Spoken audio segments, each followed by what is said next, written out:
মহান বিজয় দিবসের শুভেচ্ছা দর্শক। এই মুহূর্তে জাতীয় স্মৃতিসৌধ থেকে সরাসরি সংযুক্ত করলাম দর্শক, আপনাদেরকে দেখানোর চেষ্টা করছি এই এই মুহূর্তে জাতীয় স্মৃতিসৌধে কিন্তু সর্বস্তরের মানুষের কিন্তু আসলে যে শ্রদ্ধা নিবেদন সেটি কিন্তু আসলে শুরু হয়েছে। প্রায় বেশ কিছু সময় ধরেই প্রধান উপদেষ্টা ডক্টর মোহাম্মদ ইউনূসের পুষ্পমাল্য অর্পণের পরেই কিন্তু আসলে সর্বস্তরের মানুষের সেই শ্রদ্ধা নিবেদনটি কিন্তু আসলে শুরু হয়েছে। বেশ কয়েকটি রাজনৈতিক দল কিন্তু ইতিমধ্যে ফুল দিয়ে শ্রদ্ধা নিবেদন করেছেন, বেশ কয়েকটি সাংস্কৃতিক সংগঠন ফুল দিয়ে শ্রদ্ধা নিবেদন করেছেন।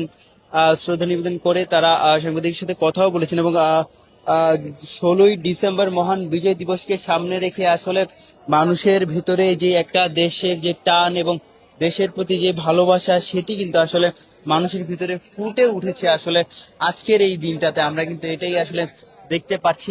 দর্শক, আপনাদেরকে দেখানোর চেষ্টা করছিলাম স্মৃতিসৌধ থেকে স্মৃতিসৌধের সর্বশেষ পরিস্থিতি 16 ডিসেম্বরের বিজয় দিবসকে সামনে রেখে।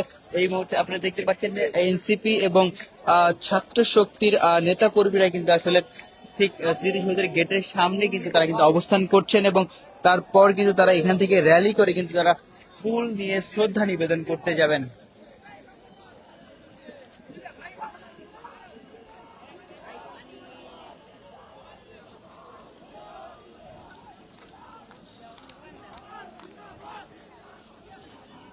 আমরা দেখতে পাচ্ছি ছাত্র শক্তির একটি ব্যানার কিন্তু আসলে সামনে এসেছে। সামনে এসে তারা কিন্তু আসলে স্লোগান দিচ্ছেন এবং তারা কিন্তু আসলে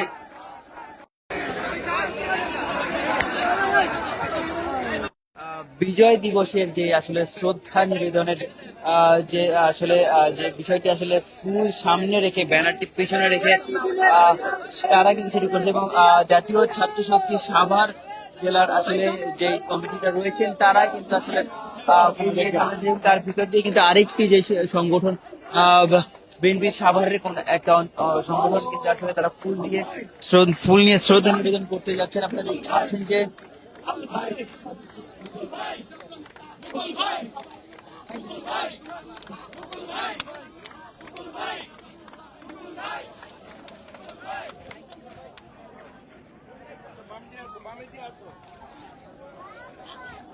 দর্শক, আপনারা দেখতে পাচ্ছেন যে একটি পতাকা মিছিল কিন্তু আসছে এবং তারা কিন্তু স্লোগান দিচ্ছেন শ্রদ্ধা নিবেদন করার জন্য।